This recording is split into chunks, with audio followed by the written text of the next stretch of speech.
Incoming transmission. Picture this. A recording studio somewhere far, far away.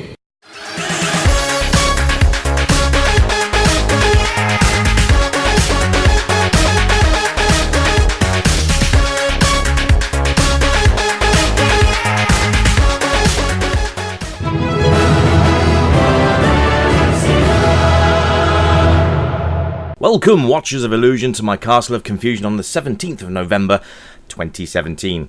I'm looking at a Midway game, and it's called Rampage. And the reason I'm looking at this is because I got reminded of this game on looking through Facebook feed yesterday to find out they're actually doing a live-action version of this featuring Dwayne "The Rock" Johnson. So I thought I would revisit this game because I do love this game dearly, apart from that horrendous sound that happens right there.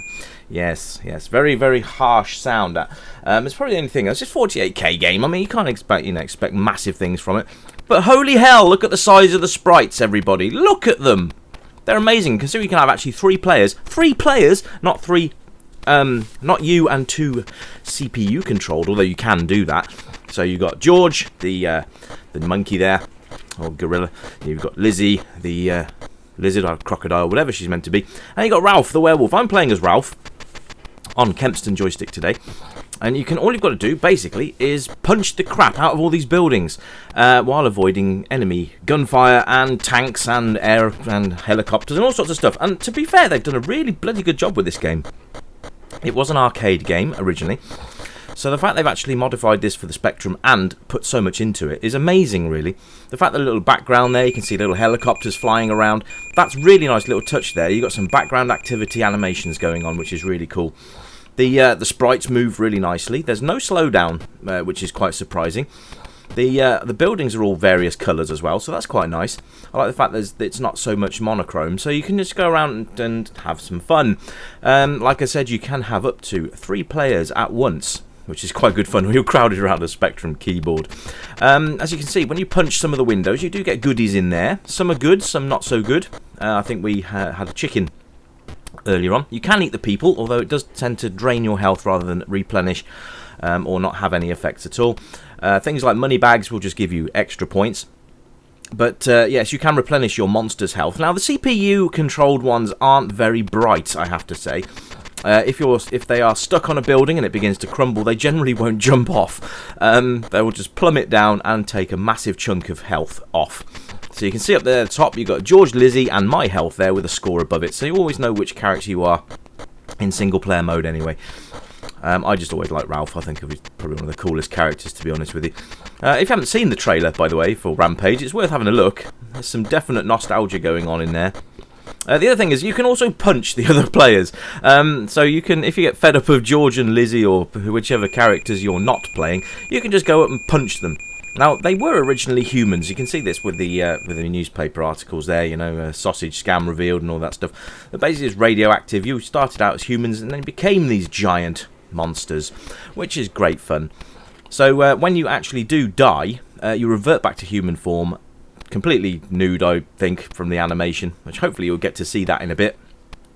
And then they'll sidle off to the side of the screen and you'll never to be seen again.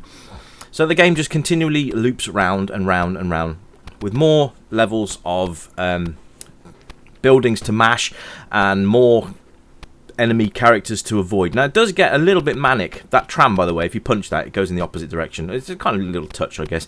Just a little bit extra fun for you to do. There's quite a lot to do in this game. It's just pure mayhem. It's great fun when you've got a couple of other players with you as well. So you can have a couple on keyboard, one of you, or you could have one of you on a Kempston interface, one on a Sinclair interface, and one of you on keys. There's just so many ways you could do it, especially with the Spectrum Plus 2 had 2 joystick ports. That made this game a little bit easier to actually have some multiplayer fun on. But 2 of you on a keyboard, that's just pure entertainment.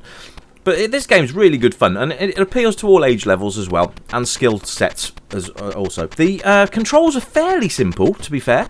You've got your left and right. Up and down will climb the building and go down the building, as and when you need to. Holding the fire button will enable you to punch in various directions. So if you punch towards the building, you'll punch towards the building. If you push up, you will do this sort of victory pose kind of punch, which I normally do once the levels have been cleared anyway. And see there, I was punching Lizzie because she's got very little health left. But yes, you can punch upwards, downwards, and there's just... yeah, so the controls are easy. If you need to jump, you just push the fire button on its own and you'll bounce along quite happily. I was trying to figure that out, actually, because I've normally played this on redefinable keys. Eating toilets is bad for your health. You might know that already, folks.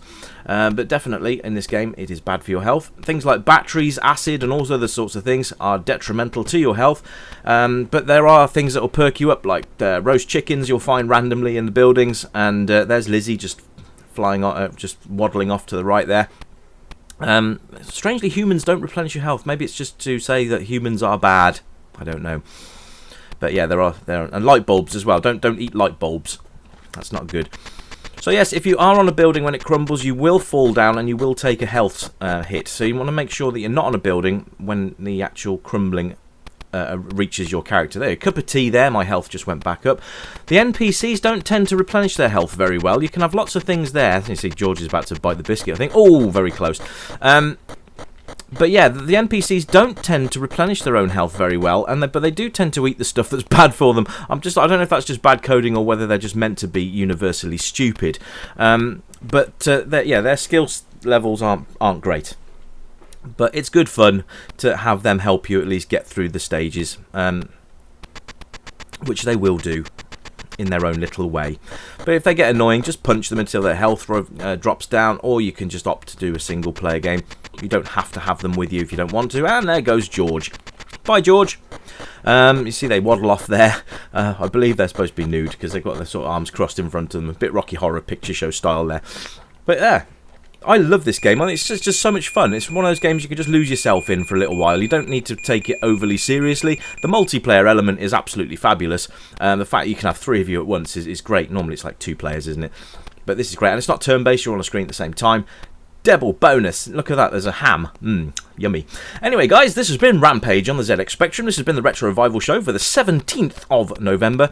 I've been Rich, and I hope you guys have a cracking weekend. Keep it retro, and I'll catch you next time. Bye for now!